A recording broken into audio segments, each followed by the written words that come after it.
Assalamualaikum warahmatullahi wabarakatuh.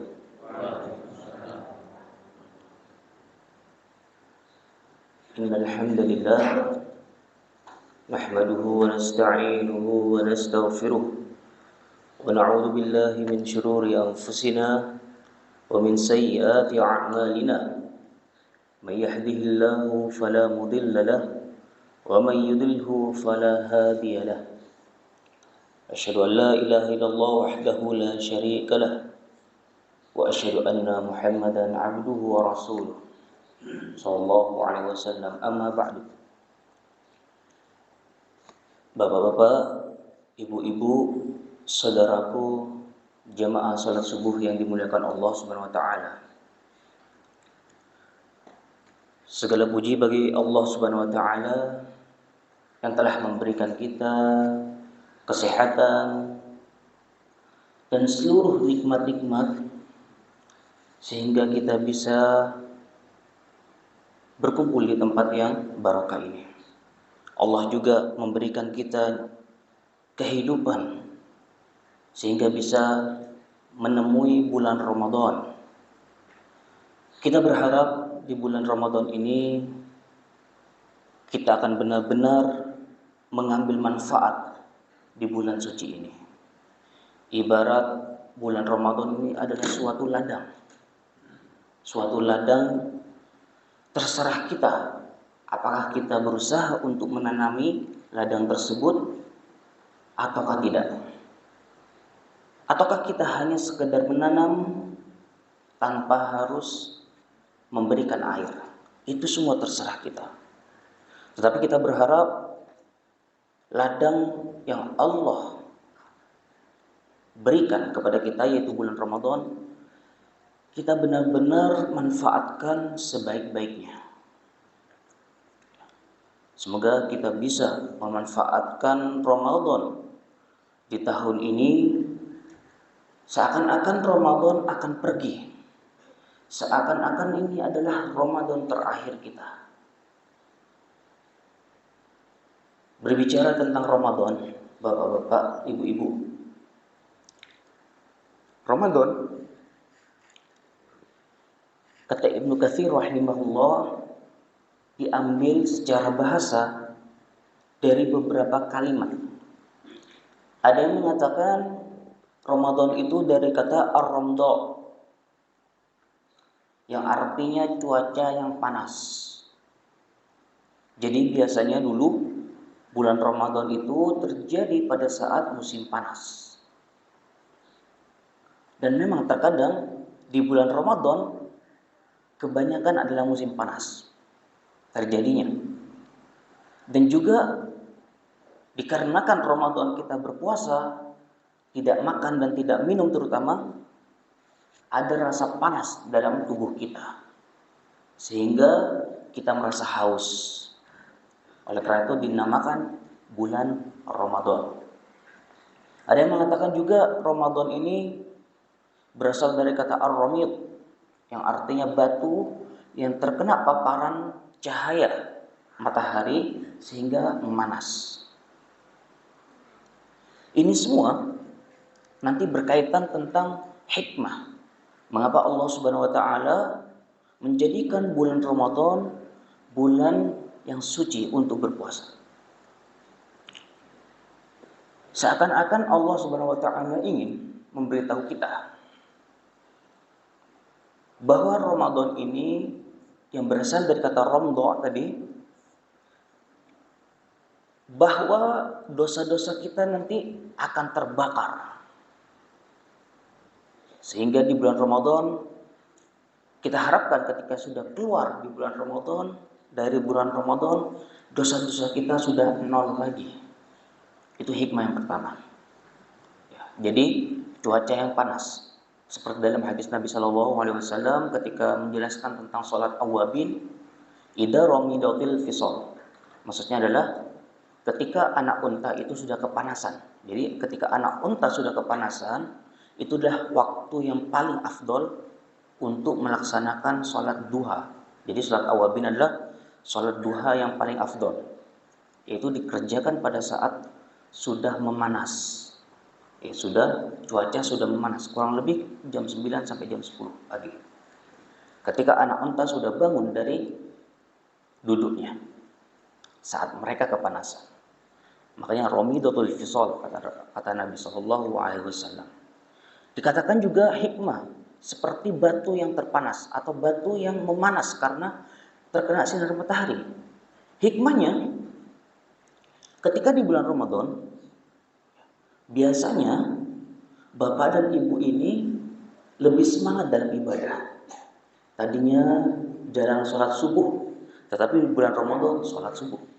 Tadinya soft paling cuma 1, 2, 3, sekarang penuh sampai belakang. Itulah hikmah bulan Ramadan. Motivasi untuk ibadah di bulan Ramadan itu lebih tinggi daripada bulan-bulan sebelumnya. Betul nggak? Ada rasa ibadah, ingin ibadah. Oleh karena itu, Ramadan berasal dari kata ar-ramid yang artinya batu yang panas. Seakan-akan jiwa kita terbakar untuk melakukan ibadah kepada Allah. Bapak-bapak, ibu-ibu, jemaah salat Jumat, berjemaah salat subuh yang dimuliakan Allah, kita akan lanjutkan pelajaran Fathul Bari kita. Hanya saja kita akan melompat langsung ke hadis-hadis tentang puasa. Hadis-hadis tentang puasa. Ya, seperti yang sudah kita bahas di awal-awal dulu, Fathul Bari ini adalah kitab yang kata ulama, kalau kita sudah pelajari Fathul Bari semuanya, sudah cukup. Ya. Kenapa? Karena Fathul Bari adalah kitab yang mensyarah atau menjelaskan tentang hadis-hadis di Sahih Bukhari. Sedangkan Sahih Bukhari adalah hadis-hadis yang paling sahih. Bahkan kata ulama, as-sahihul kutub ba'da kitabillah. Kitab paling sahih setelah kitab Allah, yaitu Al-Quran, adalah Sahih Bukhari. Ya pastinya hadis atau hadis Nabi SAW adalah pedoman kita. Pedoman kedua setelah firman Allah Al-Quran. Oleh karena itu, kumpulan firman Allah, sabda Nabi SAW yang termaktub dalam satu kitab, yang di dalamnya hadisnya sahih semua, adalah Sahih Bukhari. Ya, makanya kata ulama zaman dahulu mengatakan as-sahihul kitab ba'da kitabillah. Kitab paling sahih setelah kitab Allah. Bahkan ulama juga memuji Fathul Bari juga, mengatakan la hijrata ba'dal fathi. Ya. Walaupun ini adalah kiasan, tidak ada hijrah setelah fathu. Maksudnya adalah kiasannya adalah tidak perlu kita mempelajari buku lain kalau kita sudah pernah mempelajari Fathul Bari. Ini hanyalah majas saja, ya, kiasan bagi ulama. Tapi boleh-boleh aja kita membahas kitab-kitab lain untuk menunjang, ya, menunjang. Tetapi maksud saya, banyak ulama memuji kitab Fathul Bari ini karena dia selain karangan dari Ibnu Hajar Al-Asqalani, yang kedua tadi, dia membahas atau mensyarah kitab atau hadis-hadis Sahih Bukhari. Enggak perlu kita tanyakan hadisnya sahih atau enggak. Udah enak langsung. Wah, pasti sahih. Ya, jadi kalau umpamanya hadis riwayat Bukhari, udah dijamin kesahihannya. Ya, di jilid 17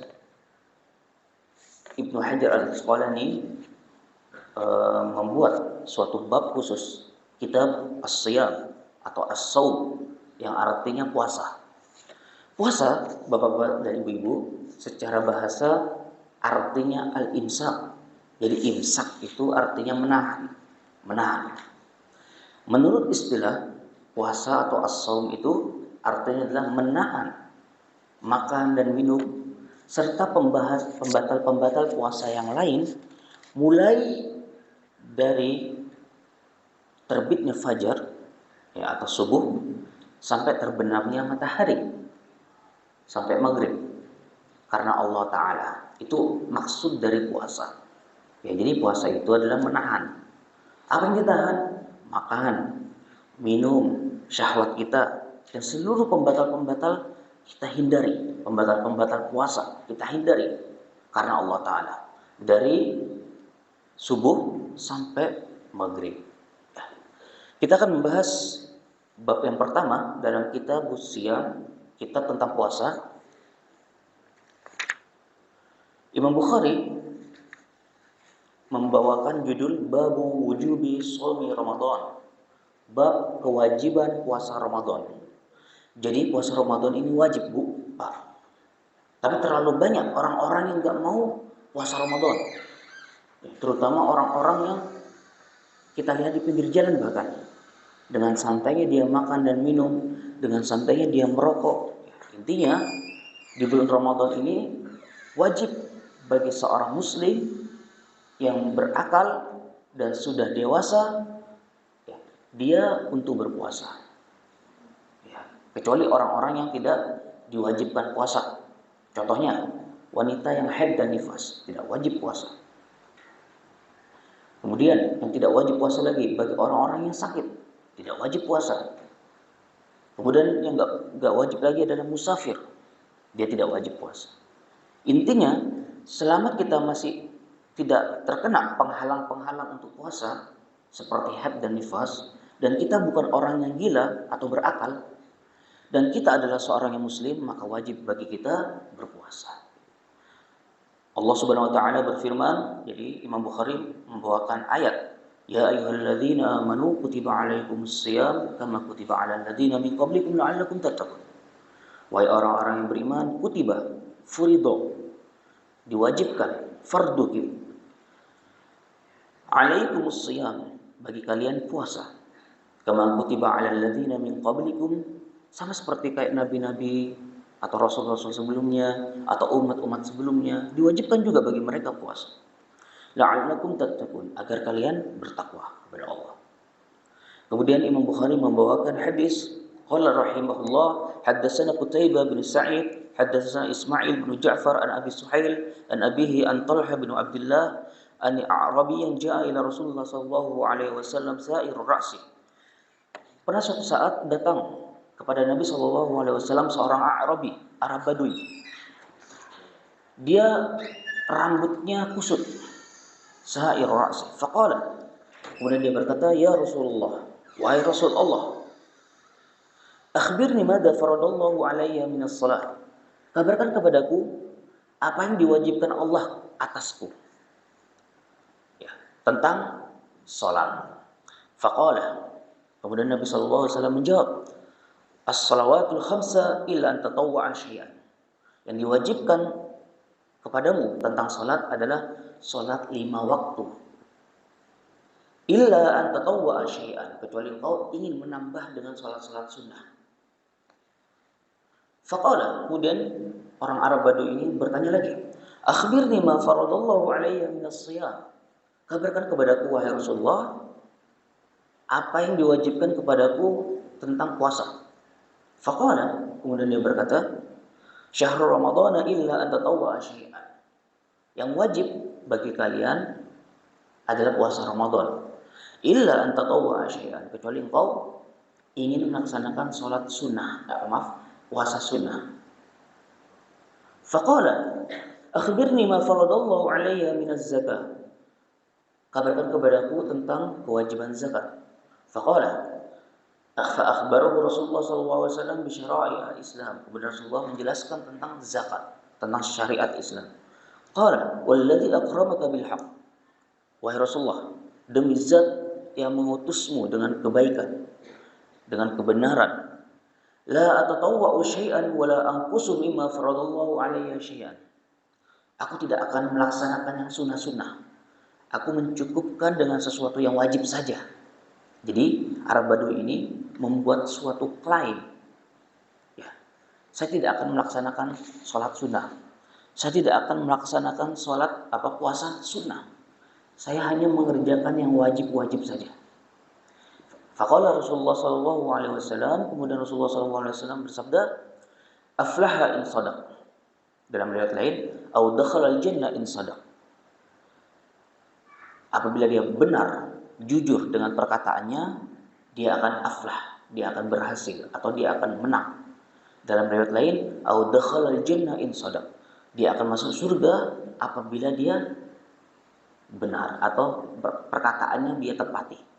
Jadi intinya, ketika seseorang melaksanakan sholat 5 waktunya, nggak perlu sholat sunnah umpamanya, nggak perlu ba'diyah, sholat qobliyah, nggak perlu sholat duha umpamanya, cukup dengan puasa sholat 5 waktu, atau dia mencukupkan hanya puasa Ramadan, nggak pernah puasa sunnah, nggak pernah puasa Senin Kamis, ya. Kemudian dia membayar zakat, ya, ketika dia sudah wajib zakat, dia bayar zakatnya.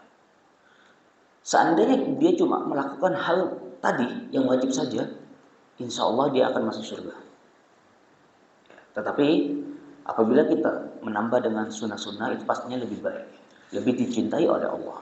Tetapi ya, seandainya kita hanya melakukan yang wajib-wajib saja, itu sudah cukup.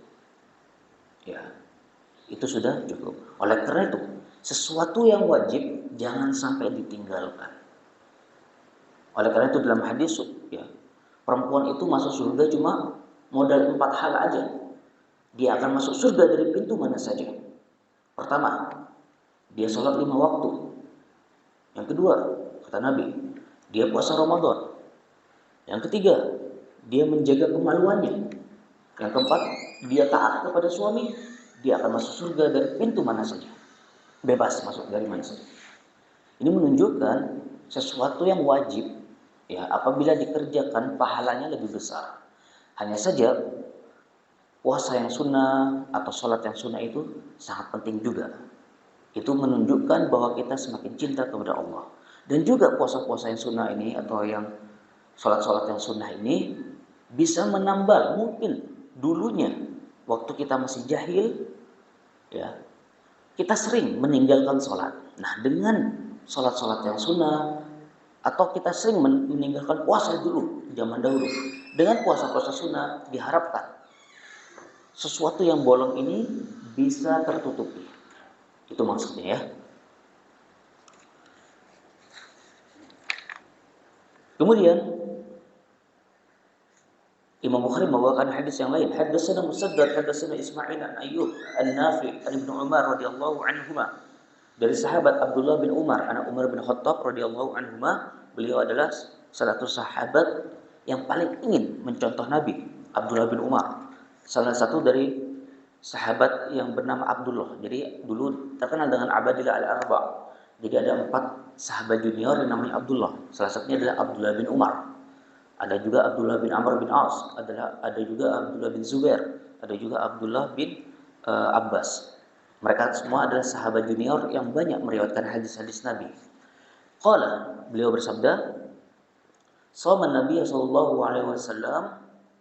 Nabi pernah berpuasa Asyura, puasa Asyura, tanggal 10 Muharram. Wa amara bisiyami, dan menyuruh kita untuk puasa Asyura. Falamma furida Ramadan turik. Ketika Allah Subhanahu wa taala menurunkan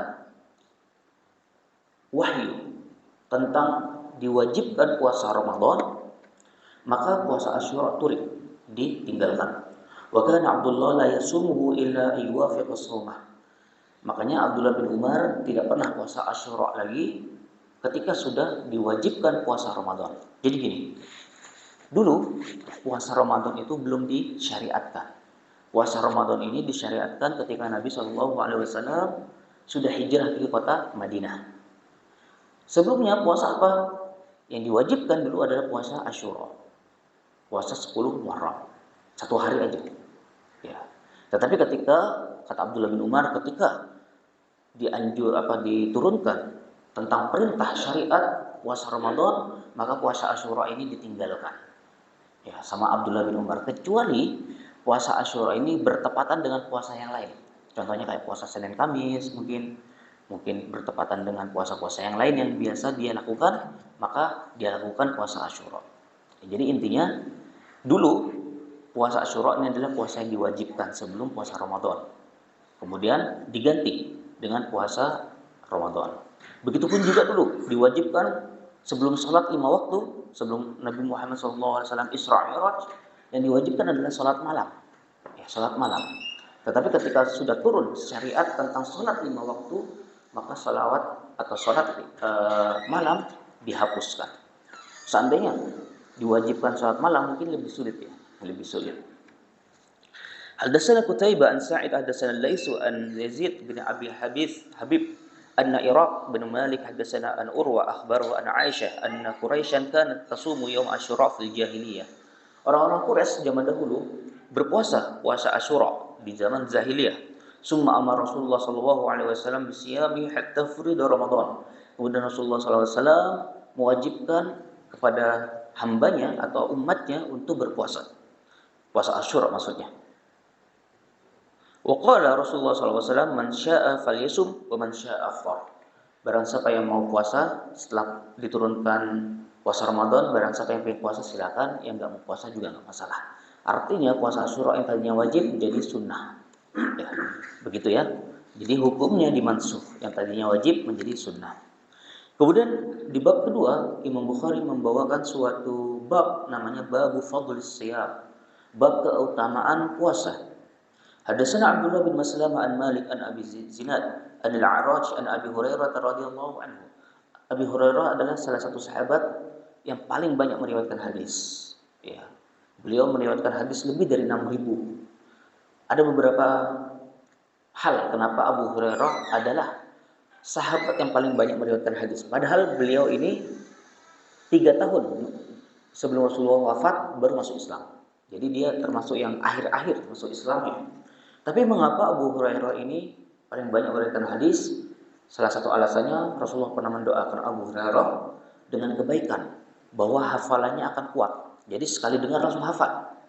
Yang kedua, Abu Hurairah ini enggak sibuk dengan politik. Berbeda dengan Abu Bakar, Umar, sibuk dengan politik. Ya, mengurus pemerintahan sehingga jarang mengajar. Berbeda dengan Abu Hurairah, dia adalah seorang guru. Jadi sering meriwayatkan hadis. Ya. Walaupun mungkin kalau dibanyak-banyakan mungkin banyak Umar, banyak Abu Bakar, karena beliau ini salah satu yang paling awal masuk Islam. Pastinya sabda-sabda Nabi banyak yang dia sudah hafal. Ya, mereka hafal. Tetapi Abu Hurairah ini dia mengajar, sedangkan Umar, Abu Bakar, Utsman, Ali, mereka ini lebih banyak ke politik, pemerintahan, sehingga jarang untuk meriwayatkan hadis. Abu Hurairah nama aslinya adalah Abdurrahman bin Sahar. Ya, kemudian karena dia suka main sama kucing, maka Nabi mengatakan Abu Hir, bapaknya kucing. Jadi dijuluki oleh Nabi Abu Hir. Tapi kemudian sahabat-sahabat lain mentaskir Hir menjadi Hurairah. Ya, makanya dikenal dengan Abu Hurairah karena beliau ini suka main sama kucing kecil. Ya, suka bermain dengan kucing kecil. Ya, Abu Hurairah meriwayatkan dari Rasulullah SAW, as-siyamu junnah. Puasa itu adalah junnah, fala yarfus wala yajhal.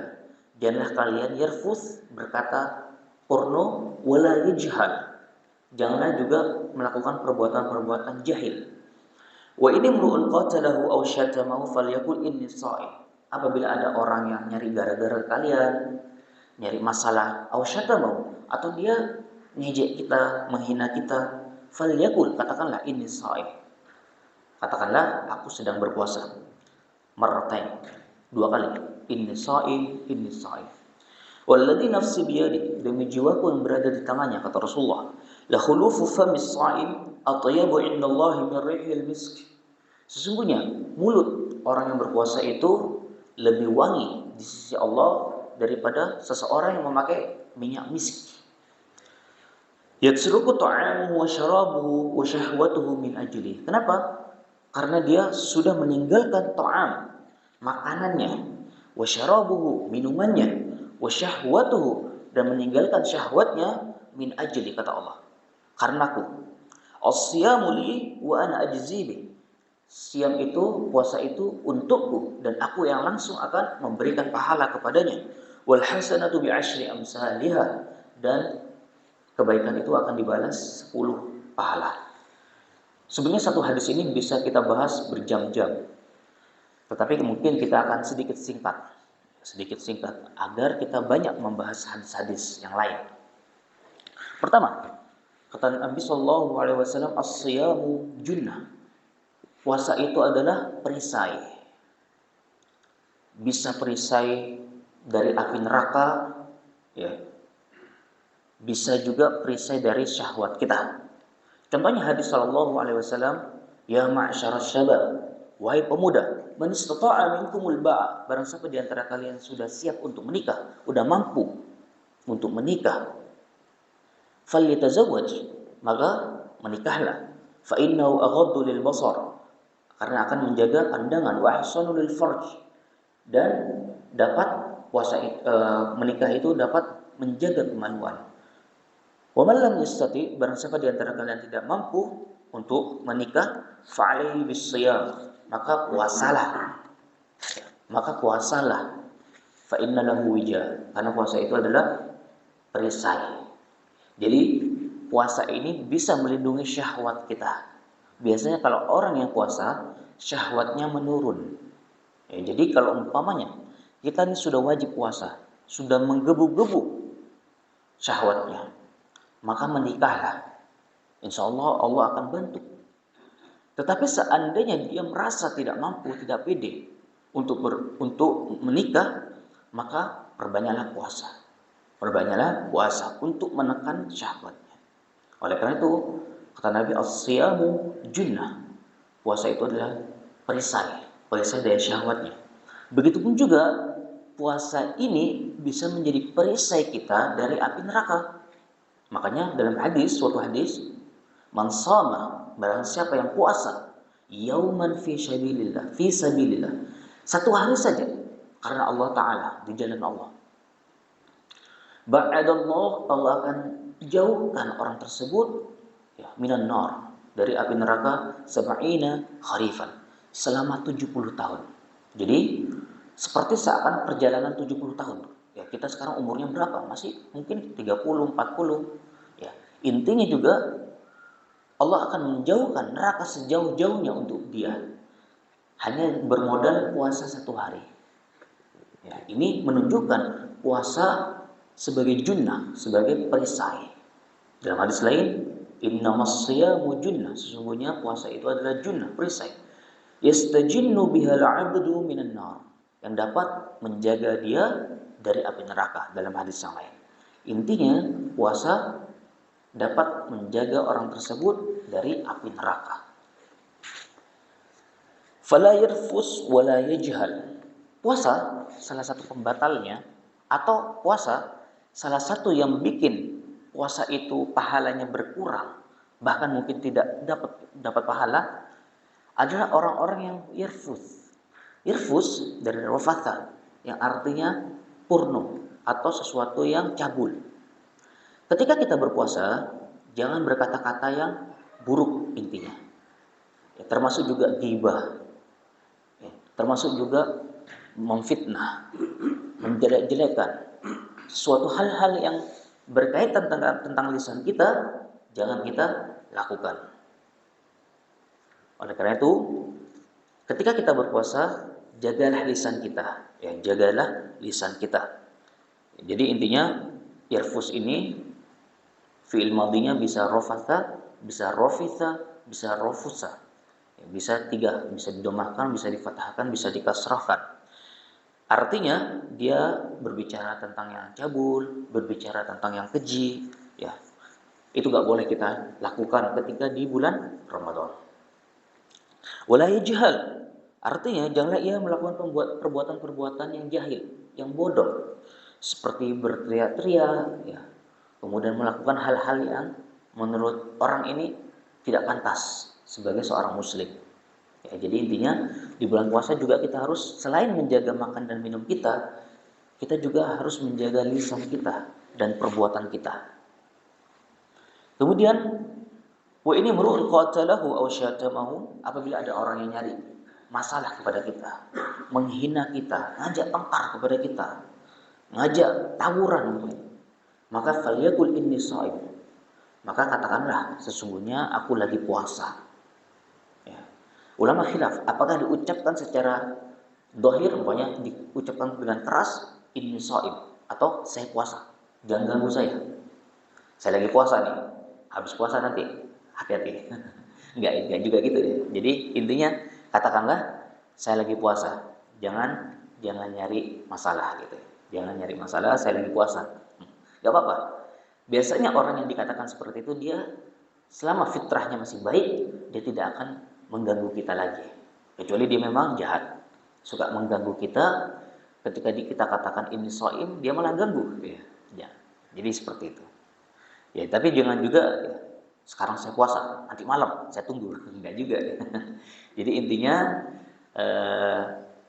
ini shaim, perkataan saya shaim ini menunjukkan agar kita sadar, jangan sampai kita melakukan perbuatan-perbuatan jahil seperti tangkar, ya itu nggak perlu kita lakukan. Walladzi nafsi biyadi, sebagai kalimat tekanan Nabi SAW bersumpah, walladzi nafsi biyadi, demi jiwaku yang berada di tangannya. Intinya sumpah itu boleh, pertama hanya boleh kalau kita ya sebagai makhluk hanya boleh bersumpah kepada Allah atau atas nama Allah. Jadi boleh kita mengatakan wallahi atau billahi atau tallahi, demi Allah boleh.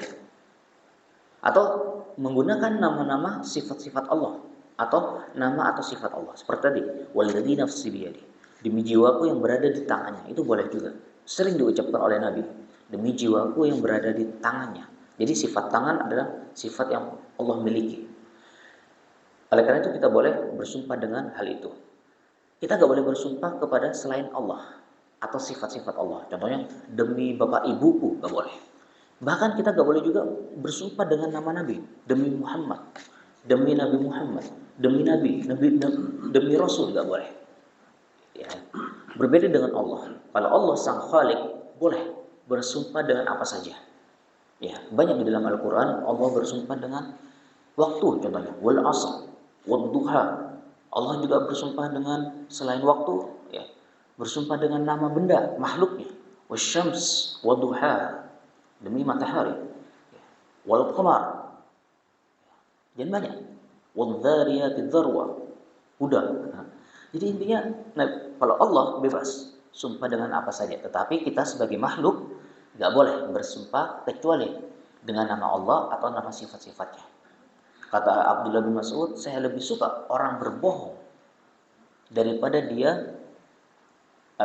Saya lebih suka orang yang berbohong tetapi tidak bersumpah dengan nama Allah daripada dia berkata jujur tetapi bersumpah dengan nama selain Allah.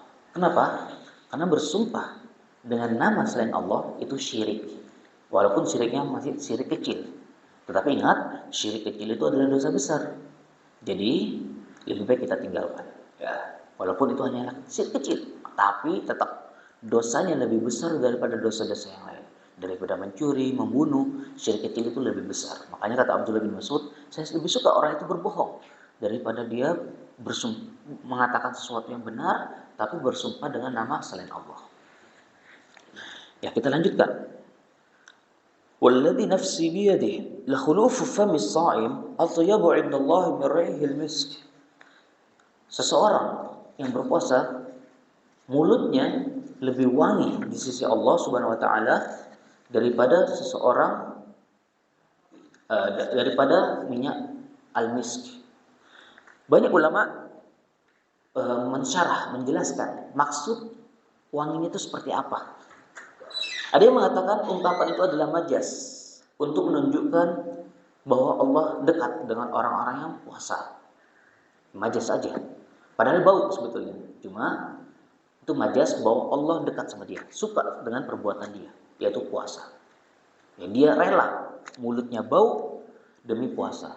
Makanya ada sebagian ulama mengatakan makruh hukumnya siwak. Ya, nanti kita akan bahas ya. Apakah kita boleh sikat gigi atau bersiwak ketika berpuasa? Sebagian ulama mengatakan makruh. Karena mulut semakin bau, semakin disayang kepada Allah. Tapi karena mulutnya karena puasa ya. Tapi nanti kita akan bahas kalau ada waktu. 2. Maksudnya adalah bukan Allah, tapi malaikat.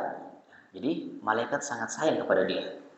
Sehingga dia orang yang berpuasa mulutnya harum di sisi malaikat. Yang maksudnya malaikat merasa harum dengan bau orang yang berpuasa. Yang ketiga, penilaian di sisi Allah terhadap bau mulut dan bau minyak kasturi atau misk bertolak belakang dengan penilaian manusia. Jadi gini maksudnya. Mungkin di sisi manusia ya, mulutnya bau. Tetapi di sisi Allah mulutnya harum. Gitu ya maksudnya ya. Kemudian ada yang mengatakan lain. Di akhirat kelak orang-orang yang berpuasa itu nafasnya bau lebih harum, ya, ya. Lebih harum, baunya lebih harum daripada minyak kasturi atau misk. Jadi ada yang berpendapat nanti di akhirat. Ya, jadi orang yang berpuasa itu mulutnya lebih harum, atau orang-orang yang rajin puasa itu mulutnya harum di surga kelak. Ada yang mengatakan lain, bau mulut ini bau mulut tersebut lebih banyak pahalanya daripada bau kasturi yang dianjurkan untuk dipakai. Minyak yang paling dianjurkan untuk dipakai adalah minyak misk atau kasturi. Ya, jadi minyak harum yang paling dianjurkan adalah minyak misk, terutama untuk ibadah. Ketika kita mau sholat, kita pakai misk. Nah, kata ulama, orang yang berpuasa itu pahalanya lebih besar daripada orang yang pakai misk ketika beribadah. Ya, walaupun mungkin mulutnya bau. Itu maksudnya. Intinya, puasa tidak menyebabkan dia uh, walaupun mulutnya bau di sisi Allah, di sisi manusia, tetapi di sisi Allah dia memiliki pahala yang sangat besar. Di sisi Allah itu adalah wangi. Walaupun mungkin di sisi manusia itu adalah bau. Tapi bukan berarti kita gak boleh sikat gigi. Jadi boleh kita sikat gigi. Jadi kalau kita lagi puasa seperti sekarang ini, boleh kita bersiwak. Boleh kita sikat gigi pakai odol, boleh. Selama odolnya tidak dimakan. Ya. Jadi ketika sikat gigi jangan berlebih-lebihan. Jangan sampai kira-kira masuk. Sebagian ulama mengatakan kalau umpamanya odolnya sangat tajam baunya sehingga kita tidak bisa menahan untuk menelan karena mungkin rasanya rasa jeruk atau rasa apa gitu sehingga ingin cepat diminum ya gitu. Maka jangan dipakai odolnya. Ya sikat gigi aja dengan sikat gigi biasa tanpa odol. Ya, jadi intinya sikat gigi tidak membatalkan puasa kecuali kita makan odolnya atau kita makan sikat giginya baru batal. Tetapi selama itu tidak dimakan, insya Allah tidak membatalkan puasa. Begitupun juga kita menelan air liur kayak ini, itu nggak membatalkan puasa. Ya. Kalau umpamanya ada darah di gigi kita, jadi ada darah biasanya di gigi kita nggak sengaja untuk menelan, itu juga tidak masalah. Atau kayak sekarang, ternyata masih ada sisa-sisa makanan, nggak sengaja tertelan dengan air ludah, itu tidak membatalkan puasa juga. Ya. Jadi kalau tidak sengaja tidak masalah. Tetapi kalau kita tahu ini ada bekas makanan karena kita belum sikat gigi, maka dibuang. Ya. Tapi kalau nggak sengaja tertelan tidak membatalkan puasa. Jadi bukan berarti karena kita sudah terlanjur tertelan kemudian kita makan aja, enggak. Ya itu tidak membatalkan puasa. Oke? Nanti kita akan bahas juga di pertanyaan-pertanyaan apa saja sih yang tidak membatalkan puasa dan membatalkan puasa. Kemudian kita lanjutkan hadis tersebut.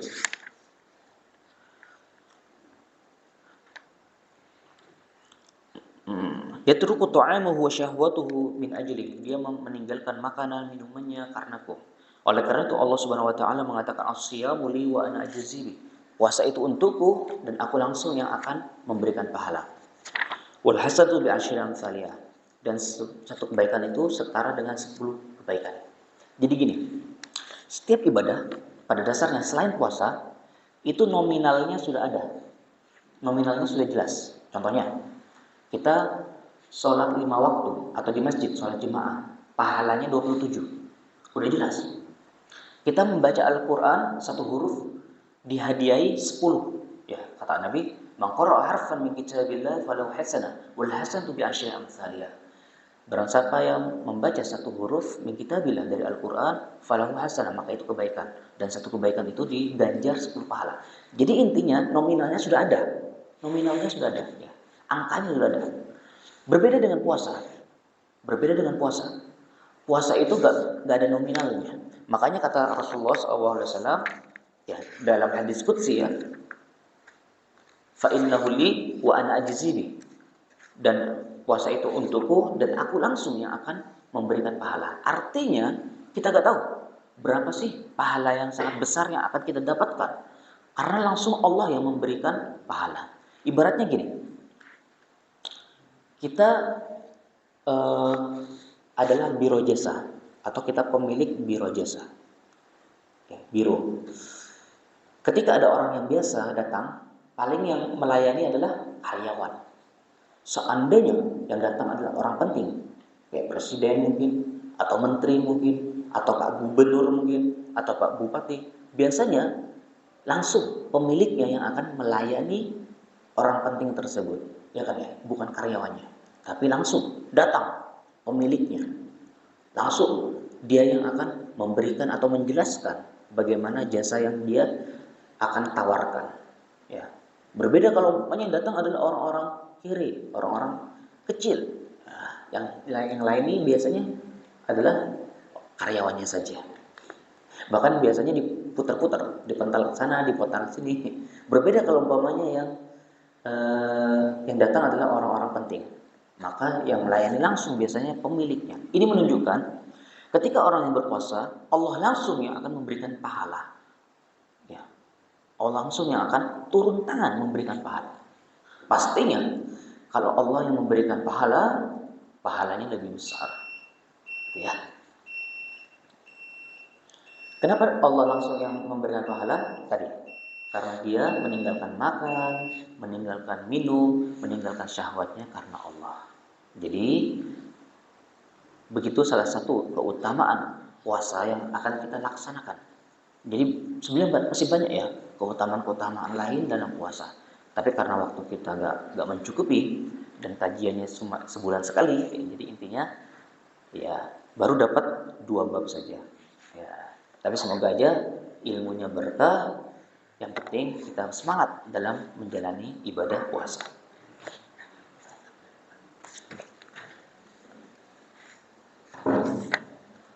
Alhamdulillah, Ustaz telah memaparkan beberapa hadis yang